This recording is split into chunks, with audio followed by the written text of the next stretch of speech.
Welcome to the Bloody Disgusting Network. The fact that this podcast has made it to the 5-year mark is thanks to our wonderful and supportive patrons. Please join me in welcoming and thanking new patrons: Helen Highwater, I Love Hallie Jewell, Donna Martin, Michael Kiefer, Zed M, and James Carden. All of our patrons get immediate access to all Sunday and Wednesday productions early and commercial-free. The reward tiers go up from there to include instant access to over 500 stores and counting, not to mention the 4 new stories added every week. There are also logo merch tiers whose proceeds go to suicide prevention charity. And if you'd like to sign up for the yearly membership, you'll get 12 months for the price of 11 as a special thanks. To see how you can support the podcast and get rewarded, and for your rewards have an impact on others, please check out the donation tiers at patreon.com/creepypod. Now.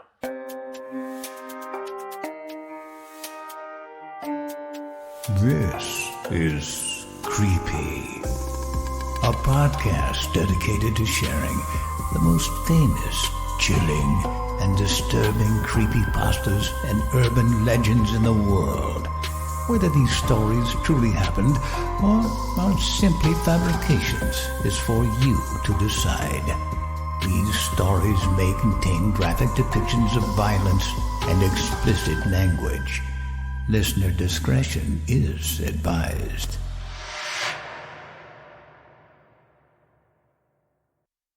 Creepy presents Cure for Cancer. When Marissa said, "Maybe we should see other people," Nicholas decided to give her cancer.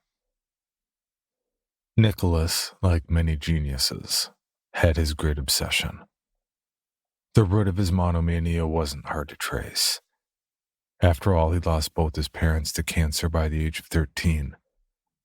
He bore mute witness as they wasted away, leaking mucilaginous fluids onto crisp white hospital sheets. Colon cancer, father, and lung cancer, mother, had followed in quick succession. Outwardly, he remained stoic. Inwardly, he was a royal of emotion. First debilitating grief, then rage at his parents for abandoning him, followed by a searing guilt. Guilt at surviving. Guilt at having done nothing to save his parents. Certainly he'd been young when it all happened, not even of legal age.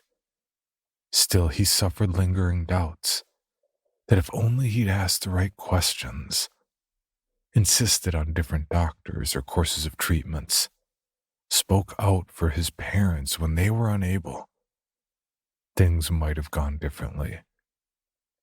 For years, he prayed that cancer would take him too. 7 months after he watched his mother's casket lowered into the ground alongside his father's grave, and 1 week after he turned 13, Nicholas matriculated at Harvard. By the age of 16, he graduated summa cum laude with a degree in biology. At 25, he'd already published half a dozen groundbreaking studies, was a full professor at his alma mater, and an MD. His goal was nothing less than the holy grail of cancer research, a magic bullet to cure all cancers. By 28, frustrated with the incessant struggle for funding and bothersome distractions of teaching, he'd left academe for full research in a corporate lab. 12 years he toiled at Raccombicon, insisting on working alone, skirted by colleagues made uncomfortable by his brooding intensity. He didn't care that he must look like a freak to them, tall and thin, a long, sad face, stooped shoulders, skin sallow from the fluorescent lights of the lab. More than once he'd been likened to John Carradine, a perennial B-movie mad scientist. Yet he did nothing to dispel this image, favoring somber garb and the dark stubble of almost beards, while sectioning cancerous mammals with precise strokes of his scalpel. But he was tolerated, venerated even, by the corporation's board. His work had produced several lucrative patents.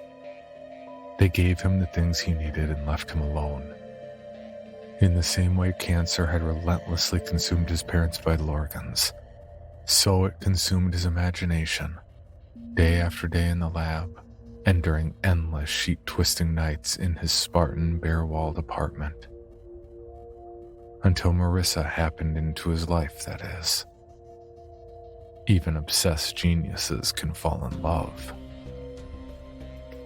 The IRS had sent Marissa to audit him, he never having filed a return nor answered any of their letters. She waited for him outside his apartment into the wee hours of the morning until he dragged himself home from work.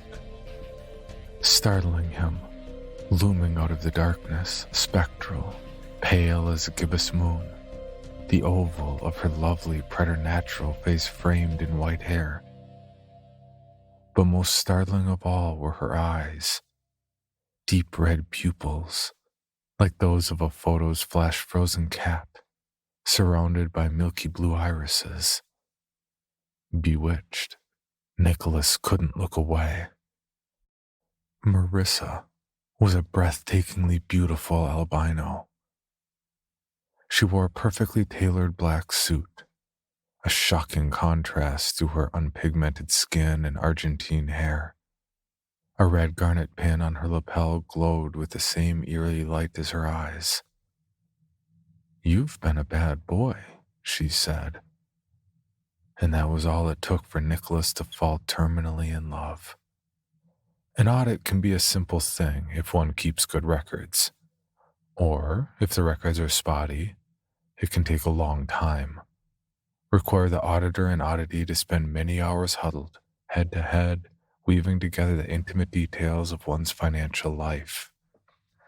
Nicholas's case was the latter. Not only had his parents come from money, carrying with them all the attendant stocks, bonds, and sundry other investments he'd inherited and then ignored, but the generous royalty contract he'd negotiated with his biotech firm had netted him a small fortune, now that 3 of the drugs he developed were fairly burning up the market. His tax liability, penalties included, was substantial. 7 figures was her guess. A prolonged audit would be necessary. Nicholas was elated. Over the course of the next few weeks, he spent less and less time at the lab and more time at his apartment with Marissa, sifting through his financial records, slowly exposing his empty life through an audit trail. Within days, cancer had been displaced in all his waking thoughts by her. When she wasn't around, he suffered the pangs of nascent love, the sleepless nights and torturous days waiting for her to reappear. To prolong the audit, he lost some of the critical paperwork, purposefully misreported on other forms. She was unfazed. They ordered pizza as they tried to make sense of his statements of earnings and losses, tipped espressos in the local donut shop as they sorted receipts. When it turned out he was nominal president of 3 numbered corporations, and that his net worth was in the tens of millions, he shrugged. Marissa was clearly puzzled by his reaction, at his indifference to his own wealth. Still, she seemed to warm to him, took to calling him by his first name, to touching his arm lightly when she discovered something of interest in the sea of documents. One day, they even took boxes of pay stubs to dinner at her favorite restaurant, an intimate Turkish cafe. It was here, after the meal, that she jokingly suggested he might add to his paltry deductions by marrying her and having a child. Marriage, a child, with Marissa. His heart soared. Weeks passed before the first kiss, weeks in which Nicholas fretted endlessly about her feelings, replaying their encounters over and over in his mind, trying to gauge her reactions to his clumsy advances. Marissa. Beautiful, delicate Marissa. When the last I was dotted and the last T was crossed on his final form, they kissed. For the first time, cancer seemed unimportant. Maybe we should see other people. Marissa's words jolted Nicholas out of his body. He floated above them, the vacated shell of his physical self still in bed next to her, frozen in rejection. His glistening erection not yet subsided, withered instantly. Twice before he'd experienced this out-of-body phenomenon. Both times when the same stooped oncologist had explained his parents' cancers had metastasized. Things aren't working out the way I'd hoped, Marissa said to the shadows of his bedroom. Nicholas collapsed back into his body.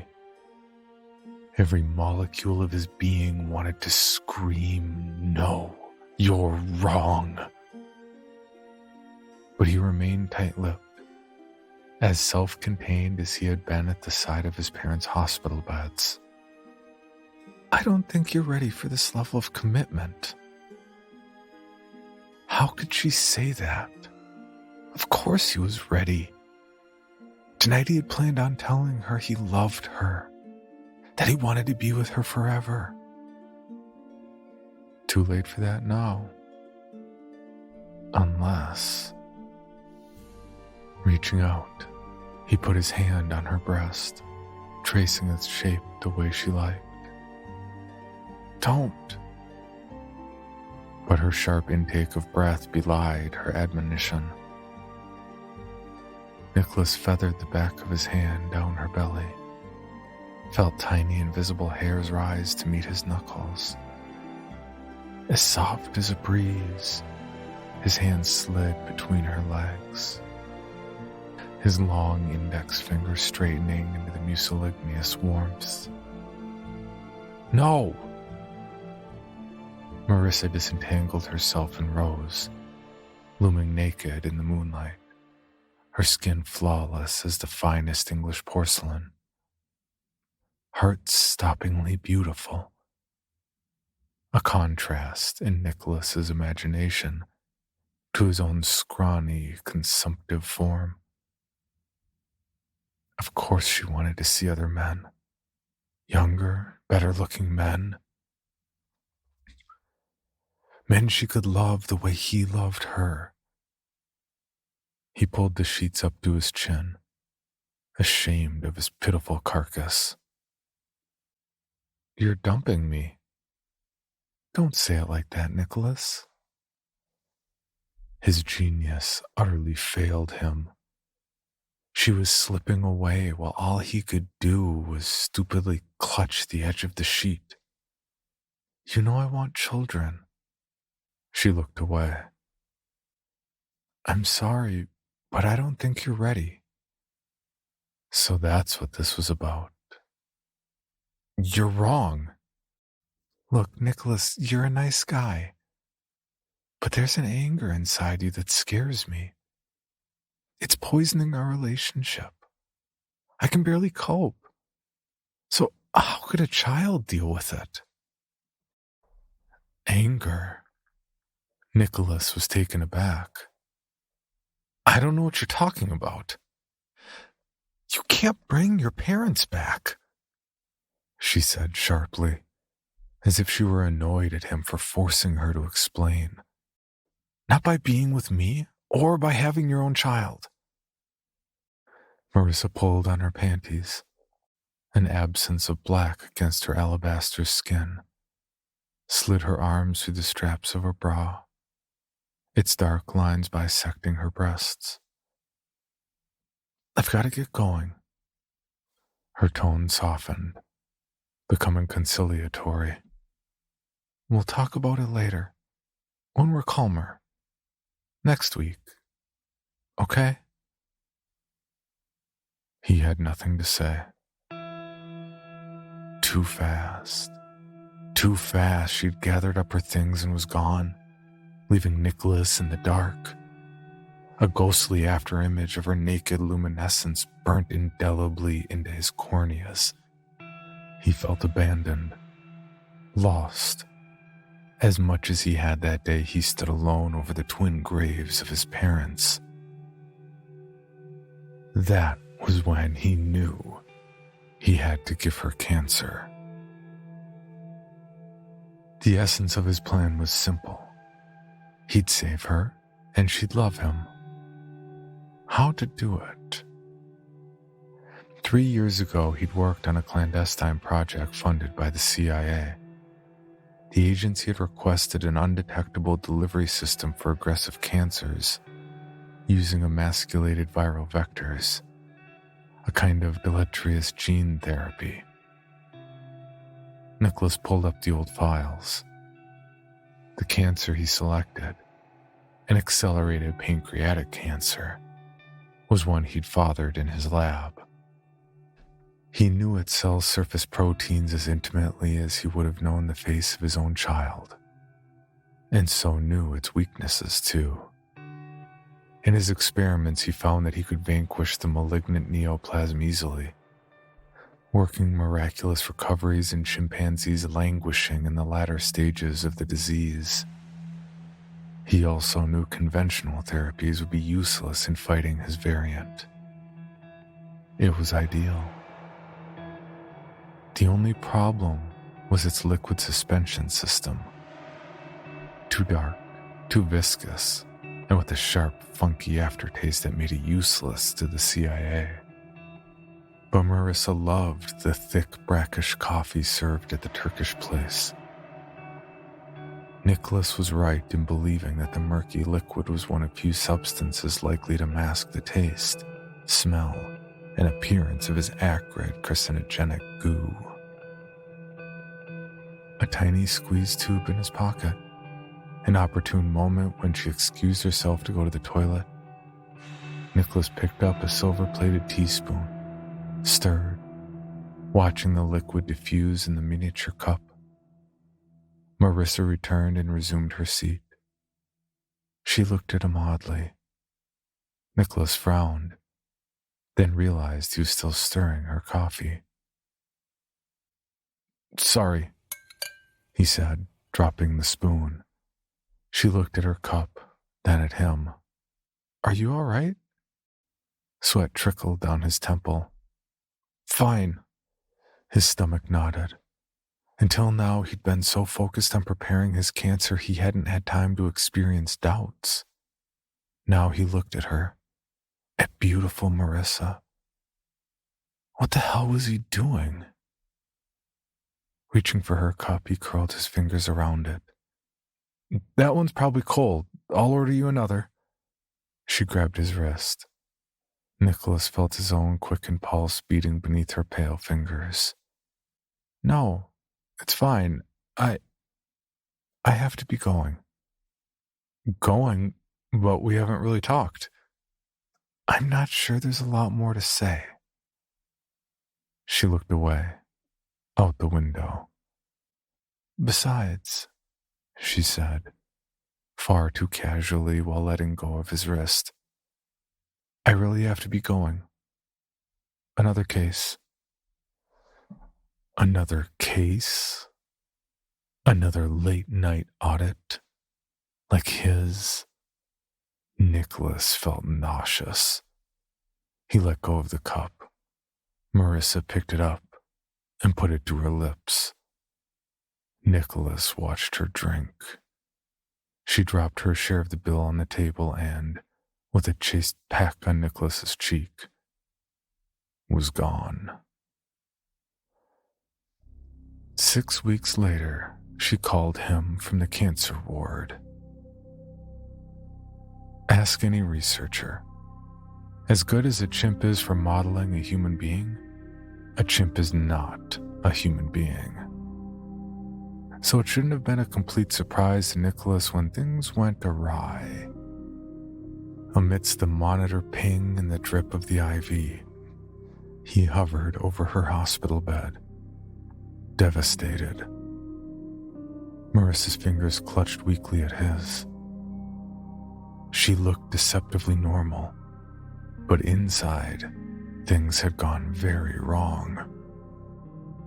Unlike the lab experiments, Marissa's cancer had metastasized, slipping into other organs where it wasn't supposed to have gone. It spread with a single-minded virulence that befuddled the doctors at the hospital. In a matter of weeks, Marissa's poor body had not only been assaulted by pancreatic cancer, but had been besieged with an inexplicable spat of other cancers afflicting her colon, lungs, and throat. Nicholas's miraculous cure aimed only at one target: the pancreas. In that respect, the experimental drug he preferred the doctors had worked exceptionally well. They were singularly impressed at the results. But as for the other cancers, they gave her 4 months, tops. Nicholas stared at Marissa's beautiful, sad face. She would abandon him as his parents had. And for all his genius, there wasn't a damn thing he could do about it. Or was there? Fuse trophoblasts. He'd made the proposal to the board several years ago. His notion was to fight cancer with an equally aggressive vector, embryonic cells, or more specifically, trophoblasts cultivated from embryonic cells. After all, the embryo's struggle to bury itself in the mother's uterus was rivaled only by the assault of malignant cancer on normal tissue. His PowerPoint animation showed the engineered cells, his black magic bullets, dispersing throughout the body like a swarm of angry bees, targeting malignant growths, then hijacking critical blood for their own voracious appetite, starving out the malignancy. Once its host died, the engineered trophoblast cells would starve too. On Nicholas's screen, bright tangles of tumorous cells crumbled under the onslaught, disappearing altogether. Complete remission in days. A Catholicon for all cancers in a single syringe. A convincing presentation, he thought. Unfortunately, the board hadn't found it so. Rather, they found it unpalatable. Developing bioweapons for the CIA was one thing. Creating human embryos from which to harvest cells was another. Support for the project was roundly rejected, thus making it impossible for Nicholas to obtain the embryonic material he needed for his experiments. He moved on. Only now his magic bullet was Marissa's last hope. She simply had too many tumors, too many targets. Even if he stole all the experimental drugs he and his colleagues had ever produced and pumped her full of them. So Nicholas made a copy of the necessary files, snapped the lids onto several petri dishes, and stuffed everything into his briefcase. Then he tendered his resignation. The next day, he rented a vacant butcher shop and spent a significant amount of his liquid assets equipping it. The place was in the middle of an industrial neighborhood, surrounded by decaying warehouses on 3 sides and a rail yard on the 4th. Painting over the windows, he worked feverishly to convert the shop into part lab, part operating theater. He installed everything necessary for blood work and biopsies, then put together an imaging center of sorts, including an ultrasound and used X-ray unit. Against one wall, he placed a rack for a dozen rat cages. Against the other, he put 2 blue plastic-lined bins for animal waste. He'd use the animals to perform toxicity and side effect tests, at least whatever time would allow. Long after visiting hours had ended, the corridor was silent save for the occasional nightmare-inspired moan or distant sputum-laden cough. Unseen, Nicholas slipped past the sleepy duty nurse and crept into Marissa's darkened room. Her eyes were closed and her chest rose and fell with a wheezing irregularity. It had been a week since his last visit. He'd been busy prepping his lab and beginning the first series of live animal experiments. And her condition had so deteriorated, Nicholas was shocked into momentary inaction.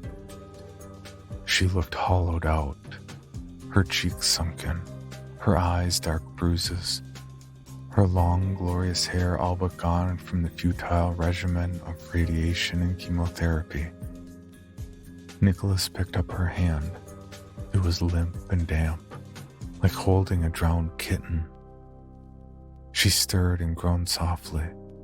Her eyes fluttered open, startling him. Her red pupils were dilated. "Nicholas?" "I'm here." "Why?" She floated groggily in a sea of painkillers. He stroked her forehead gently. "Why what, Marissa?" "Why did you do this to me?" Nicholas was taken aback.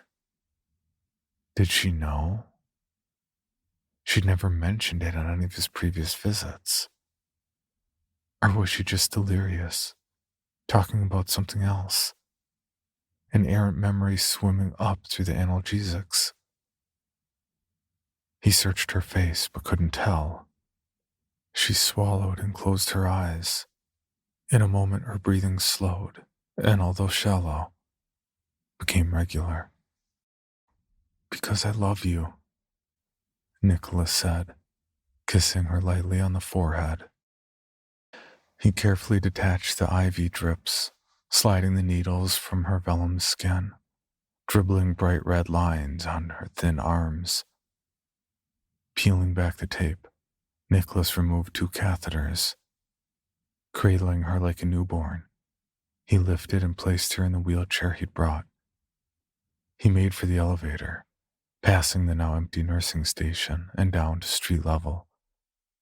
He rolled her through the emergency room, past the incurious, dazed eyes lost in their own pain, and out to his waiting van.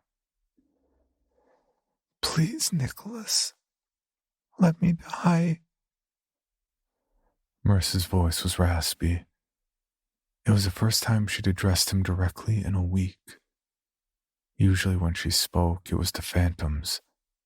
Occasionally she sang snatches of children's songs. But for the last hour she'd followed his movements around the room for where she was strapped to the gurney, repeating her plea like a mantra. Nicholas increased her morphine dose 2 milligrams. "Please?" She started again, then shuddered, lapsing into abrupt silence. Nicholas felt a sharp pang of guilt. She hadn't really needed the analgesic, but his nerves were raw. And now, of all times, it was critical that he be able to concentrate. For 3 weeks, he worked on culturing trophoblasts from Marissa's eggs and his sperm. Of the dozens of cultures he'd started, only 1 cell line was still viable.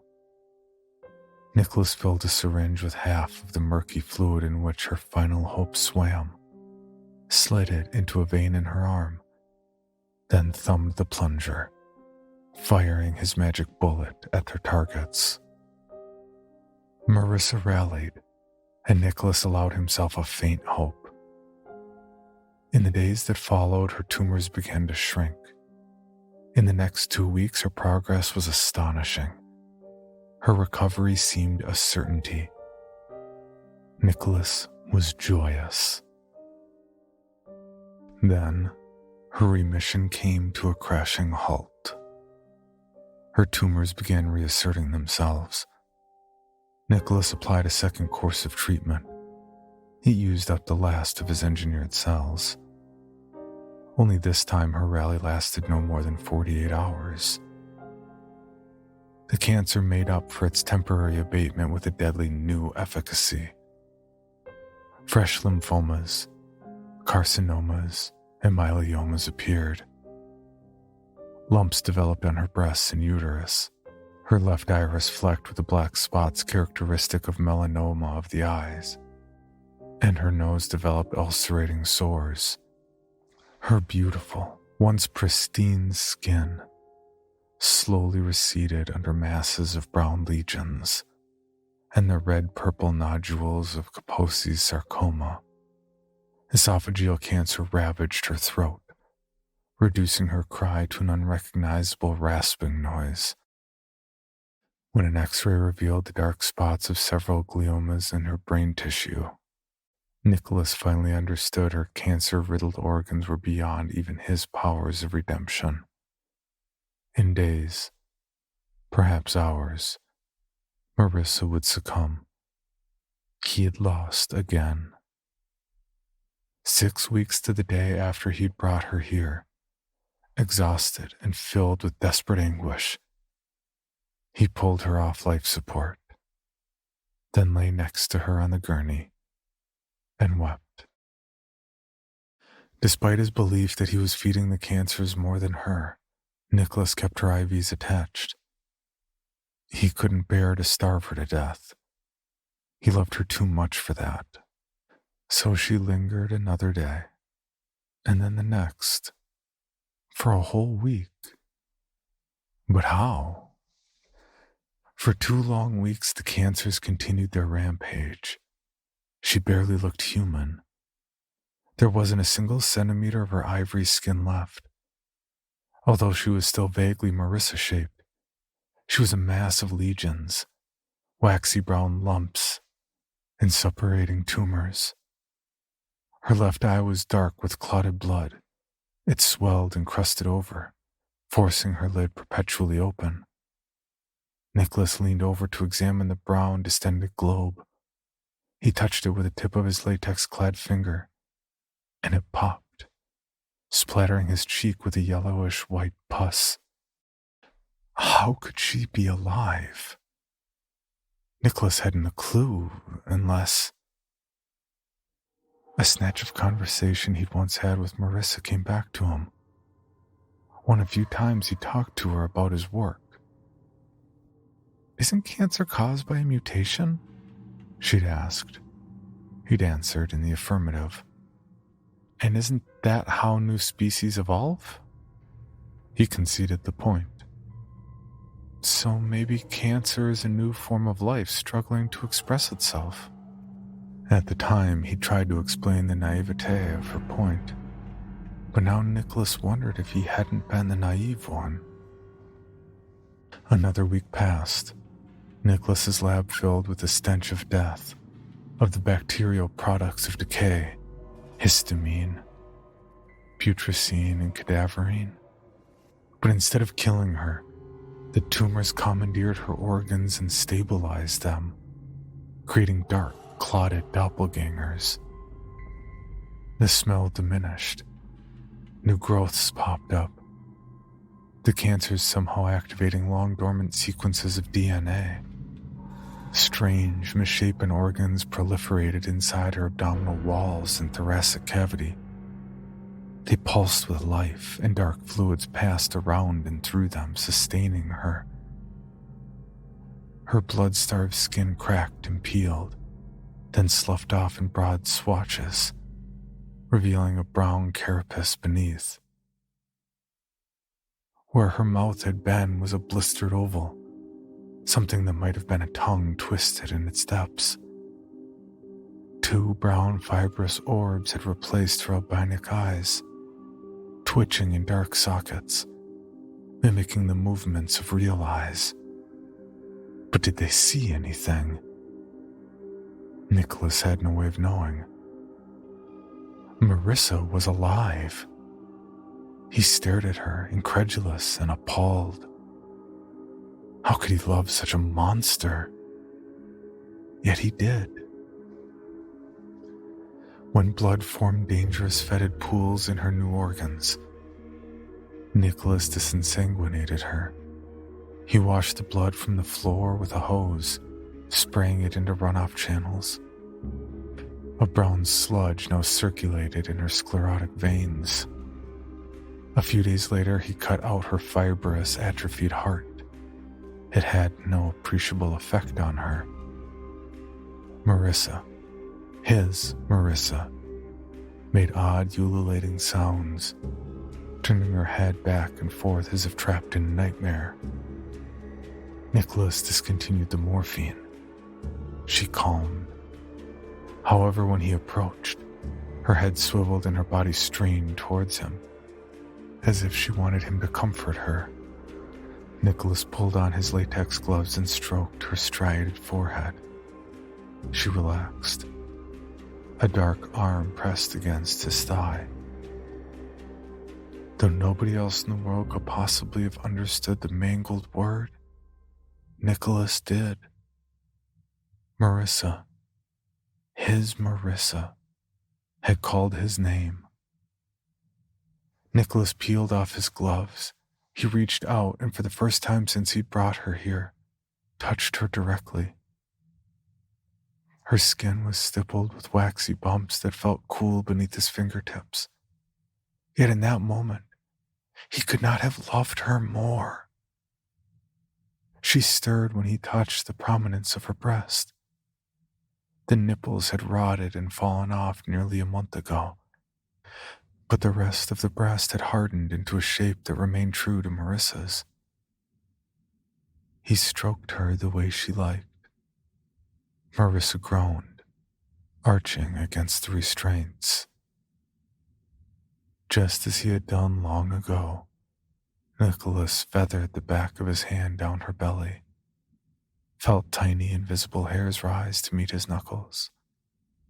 As soft as a breeze, his hand slid between her legs, his long index fingers straightening into the mucilaginous warmth. A single drop of brownish fluid ran down his finger to his knuckle and fell onto the table. Nicholas had an erection. She called out his name again. Climbing onto the gurney, Nicholas straddled Marissa. Her head rose to meet his, her lipless mouth fitting precisely over his. And something pointed and greasy tore across his tongue like a rasp. He jerked his own head back, tasting his own welling blood, and something else too. The pang of loneliness, abandonment, and dark, brackish coffee. The taste of cancer. He leaned forward and kissed her harder this time, pressing his face against hers, his weight full on her chest. Her blistered breath forced down his throat, scalding his esophagus like bad scotch, unfurling in his lungs, settling contentedly there. He kept his lips on her, 1 minute, 2 minutes, almost 3, then pulled back, gasping for air. His heart hammered desperately, his vision blurred. Losing his balance, he toppled backwards off the gurney, felt ribs crack when he hit something that jutted from the cold floor. Though he couldn't quite think what it might be, and it didn't really bother him all that much. Nicholas's limbs twitched uselessly as he convulsed. But bit by bit, his body stilled as the cure took hold. For your bonus episode, Creepy presents Whatever You Do, Don't Stick Out Your Tongue for Snowflakes. Written by Polonium Poisoning and narrated by Megan McDuffie. Before the great incident, my brother and I were such good friends.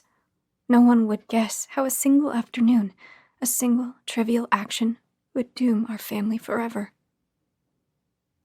"Brandon! Bethany! Come inside! It will start to snow and I don't want you getting sick."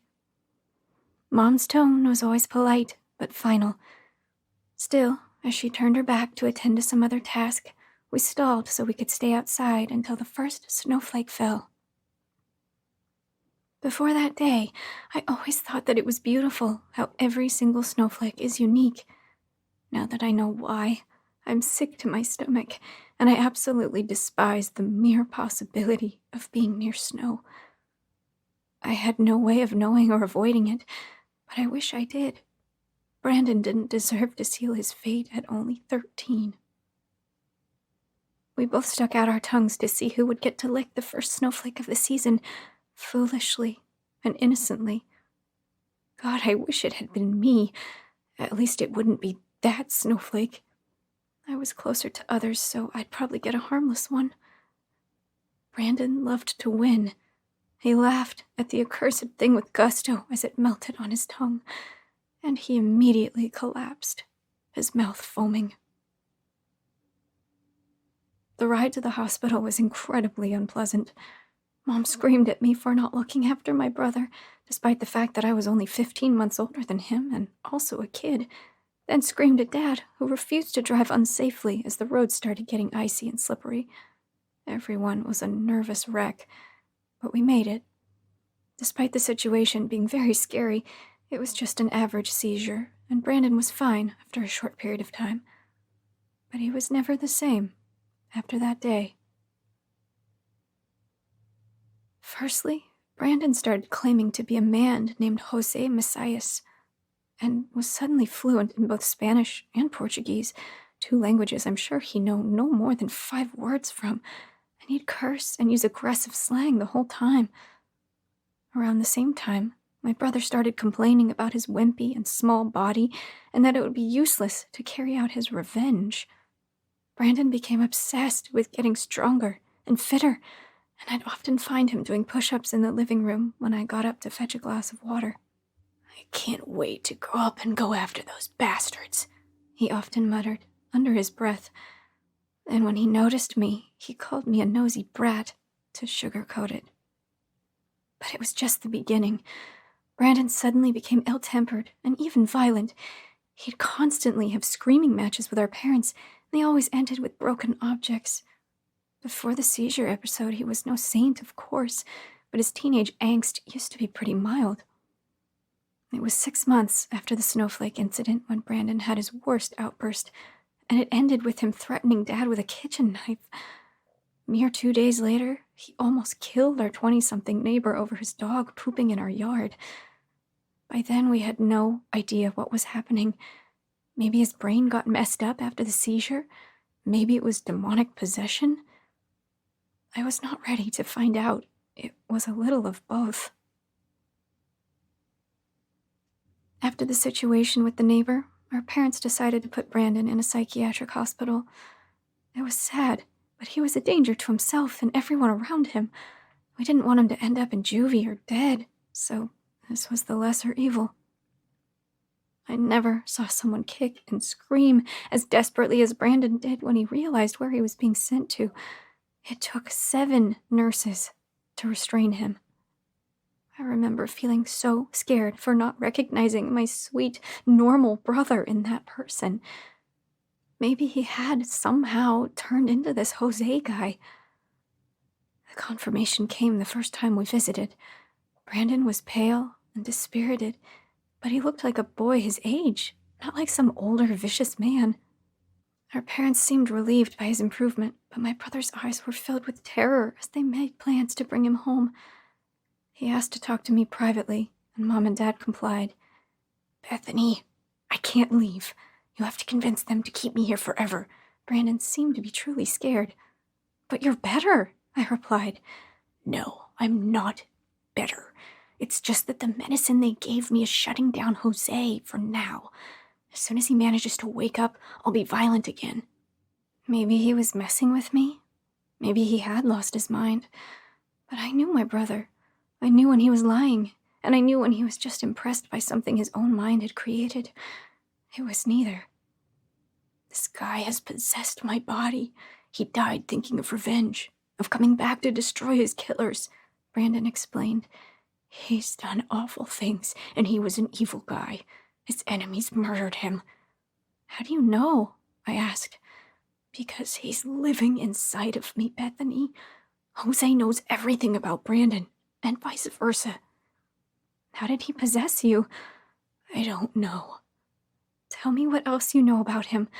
Let's think together how we can stop him. His face said it was fruitless, but Brandon believed me enough to give it a try. He told me personal details a boy could never make up, then gave me the piece of information that made everything make sense. Jose Messias had died on the day of the first snowfall, right after the snow started. I don't know what made me connect the dots, but I had a bizarre clue about the snowflakes. So I searched on obscure blogs and forums about snowflakes causing possession by a dead person. Crazy, I know. I was possessed by Michael Jackson when he died. When he got tired and left, I suddenly stopped being the best at moonwalking. Do you guys know how I can bring him back? I miss being the life of the party. My daughter is Lady Di, reborn. Can I sue the royal family into paying alimony? My neighbor claimed that his son was the reincarnation of Mao Zedong. That's what he said when asked why he killed his own child. His attorney pleaded insanity, of course. Most of them seemed like a dead end, and they didn't even mention snowflakes. Only strange happenings, always depicting famous and important people. There's a dead woman living in my body after I ate a snowflake. Here's everything I know about it. I clicked it. It was the only one that didn't seem utterly ridiculous. Hi, guys. I've been living with a second soul inside my body, or if you prefer it, a second mind inside my mind. Ever since I swallowed a snowflake 2 years ago, I've been both Kate, me, and Maria, the dead woman. She's pretty nice, and she accidentally died while performing an experiment on herself about the afterlife. She was fiercely clawing her way back to life so she could tell her peers that after you die, you become a snowflake, while still retaining your memories and basically your whole personality, ambitions, and tastes. We don't know what happens after you melt, but Maria thinks you peacefully fade away and probably return to some larger whole. Again, we're not talking religion. Maria is great, and my grades improved so much since I gained access to her knowledge. In fact, Kate alone would never be able to write this much. Here's what Maria says about the snowflakes. Every snowflake is unique because every person was unique in life, even if they were pretty similar to someone else. All snowflakes are kind of the same. You have to be careful swallowing snowflakes because those with a strong will to go back to life are able to use the new body, yours, as a host to their wishes. You have to be extra careful because most people like that are the bad ones. They will control your body and use it as they please while you are trapped and unable to do anything. Unlike Maria, who kindly asks me to do stuff for her, she just wants to spread her knowledge. The other person can go away when they please. Regular people who are adamant about going back usually just need to give one last message to their loved ones and are ready to leave for good. While every snowflake is a mind and soul, not all snowflakes have a will strong enough to subdue yours. When you become a snowflake, you don't necessarily fall where you used to live. It can be anywhere, as long as it's snowing. There are some places where it snows almost the whole year, so don't worry. There will always be snow somewhere. The host can't get rid of the parasite snowflake, but some medications can put the parasite snowflake to sleep for a while. I immediately messaged Kate/Maria, despite her post being from 5 years earlier. No one commented on it on the forum, so she was more than happy to message me back to talk about it. After I shared all the details I knew about my brother, Maria, I assume, said she was really sorry, but I had to kill my brother before he became an adult, or else his body would be used for nasty things. How do you know that? I typed. The name is familiar, and yours isn't the first real case to ask for my help, she immediately replied. Have you killed someone? Yes, but he begged for it. I swear. Maria's words were stuck in my head for a long time, but like any normal person, I hope, I couldn't bring myself to kill my own brother just because someone I barely knew said so. Maybe he could stay isolated and safe on medication so Jose would never wake up again. That, however, was too optimistic. When Brandon came back home, Jose woke up as soon as the effects of his medication wore off, angrier than ever. He knew that he'd been neutralized and that he had to be cautious around our parents so it didn't happen again. So he became good at pretending to be our nice, normal, somewhat childish Brandon. So good that I even forgot that he wasn't. Jose/Brandon was only caught 2 years later because he was careless. But at home, he gave no signs of anything being wrong. He was dedicated to school, loved video games, and acted like a regular boy his age. But by then, he was already an arms dealer, the local drug lord, and repeat arsonist, Jose's favorite way to get rid of the competition. Mom, Dad, and I were lucky that he never directed his anger towards us. We'd been under the same roof as a dangerous criminal, defenseless as little lambs. Brandon was still a minor, but his crimes were far too serious. Our parents gave all their earthly possessions away to pay for a good lawyer, which meant a chance for Brandon to just go back to the mental ward. A chance that was given and wasted, as Jose managed to get rid of his pills for a few days and tried to escape. We were called in the middle of the night with such urgency that my parents thought he had died. That was a hurtful moment. The last straw for me was when Dad, his face 20 years older and only 3, asked, crying, why Brandon was being like that. Why he wouldn't just accept to be cared for. What else he could do to protect him from himself. Jose simply grinned and replied that the next time he was home, he would know how to use the kitchen knife. As soon as we returned home, I messaged Kate/Maria. I have to kill my brother. Kate/Maria promised to help as long as I became her business partner. I don't understand. You will soon enough. I accepted her terms. She couldn't possibly be more dangerous than Jose. The very next day, she took a plane to the city where my family lived. It wouldn't be safe to give the details of our modus operandi, but despite me being just a scared 17-year-old, we managed to kill him. On the same day that Brandon died, Bethany went missing. I know that our parents didn't deserve this much misfortune and misery and all at once, but I hope someday they will understand that I did what was best for everyone, including my beloved little brother. Bethany was never found, and with another name and another face, I became Kate/Maria's business partner. As you probably guessed, we are the only people qualified to deal with other troublesome snowflakes. There are demons walking among us, and they often seem beautiful and harmless. You don't always get to know before it's too late, but you can avoid needless suffering and spare my partner and I from a hard, thankless job. So whatever you do, don't stick your tongue out for snowflakes. You never know who you're swallowing. For more information on this podcast, including how to submit your own story for consideration, please visit creepypod.com. You can also follow us at CreepyPod on social media and YouTube. All stories told on this podcast are done so through Creative Commons Share-alike licensing or with written consent from the authors. No portion of this podcast may be rebroadcast or otherwise distributed without the express written consent of the Creepy Podcast production team and the story's author.